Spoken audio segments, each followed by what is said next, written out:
আসসালামু আলাইকুম। Doctor Abul Kalam official চ্যানেলে আপনাদের সকলের স্বাগত। আজকে আমি একেবারে বেসিক কিছু বিষয়ে আলোচনা করব আপনাদের সঙ্গে।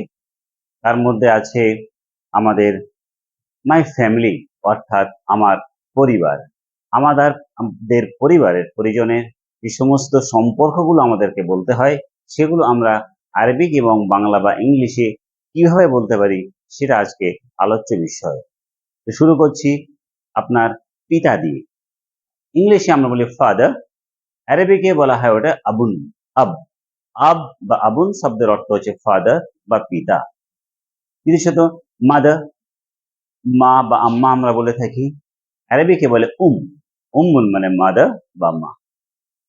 ঠিক তদ্রূপ ভাবে জাদ্দুন, জাদ্দুন মানে হচ্ছে গ্র্যান্ডফাদার বা দাদা আমরা বলে থাকি। দাদা গ্র্যান্ডফাদার বা দাদু বলে থাকি, গ্র্যান্ডফাদার। আরবিকে একে বলা হচ্ছে জাদ্দুন। দাদিমাকে আমরা আরবিকে কিভাবে বলতে পারি? আরবিকে বা গ্র্যান্ড মাদারকে আরবিকে কি বলবো? আরবিকে বলবো আমরা জাদ্দাতুন বা জাদ্দা, মানে গ্র্যান্ড মাদার। ঠিক তদ্রুপ ভাবে নানা, জাদ্দুন লি জাদ্দুন লি শব্দের অর্থ হচ্ছে আপনার নানা বা ম্যাটার্নাল গ্র্যান্ডফাদার। Maternal grandfather. যদি আমরা নানিমা বা নানিকে আরবিকে বলতে চাই বা ইংলিশে বলতে চাই, তাহলে কিভাবে বলবো?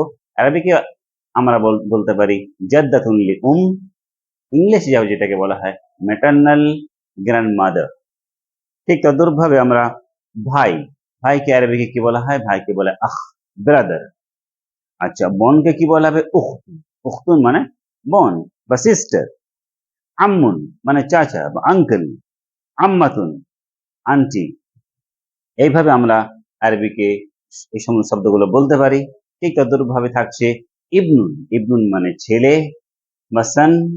আর যেমন ডটার এর ইংলিশ আরবিক হচ্ছে বিনতুন। বিনতুন মানে হচ্ছে ডটার।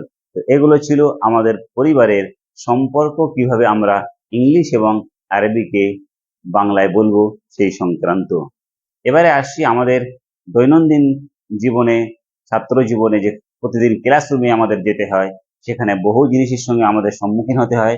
এই সমস্ত জিনিসগুলো আমরা আরবিকে ইংলিশে বাংলায় কিভাবে বলতে পারি? আমরা বাংলায় জানি, অনেক সময় ইংলিশেও জানি, কিন্তু আরবিকে আমরা সেই সমস্ত জিনিসগুলো কিভাবে বলবো? তো শুরু করছি ক্লাসরুম। ক্লাসরুমকে আরবিকে কি বলা হয়? ক্লাসরুমকে আরবিকে বলা হয় ফসলুন। ফসলুন মানে হচ্ছে ক্লাসরুম।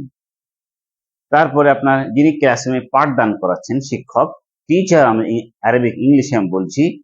আরবিকে কে বলা হবে মুদাররিস। মুদাররিস শব্দের অর্থ হচ্ছে টিচার। মুদাররিস টিচার। এই পাঠটা আমরা নিচ্ছি যারা ছাত্র, ছাত্রকে আরবিকে বলা হয় তিলমিজ। তিলমিজ মানে স্টুডেন্ট। স্টুডেন্ট আরবিকে বলা হবে তিলমিজ, বাংলায় বলবে ছাত্র।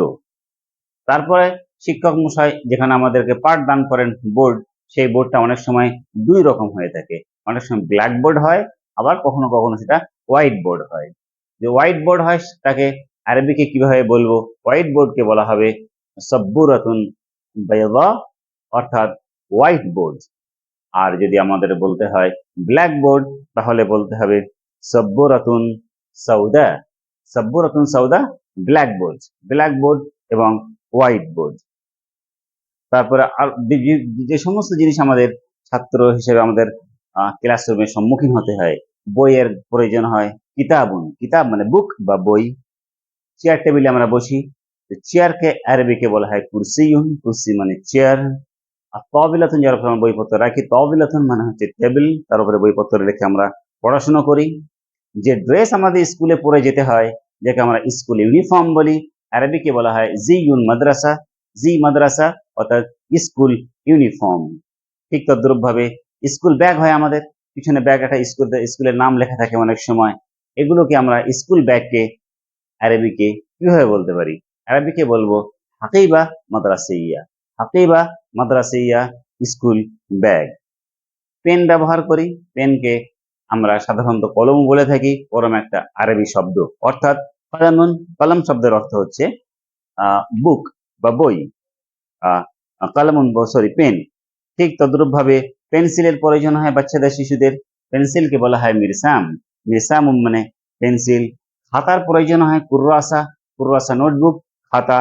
এইভাবে আমাদের বহু জিনিসের প্রয়োজন হয়। কালার পেনের প্রয়োজন হয়, তাকে বলা হয় কালামু তালবিন, মানে আপনার কালার পেন্সিল। অ্যাটেন্ডেন্স, অ্যাটেন্ডেন্সকে বলা হয় হুজুর। এই ধরনের সমস্ত বিষয়গুলি আমরা এই লেসন, এই পাঠ থেকে জানতে পারলাম। এগুলো আমাদের ক্লাসরুমের মধ্যে সীমাবদ্ধ, ক্লাসরুমের মধ্যে আমাদের এগুলো প্রয়োজন হয়।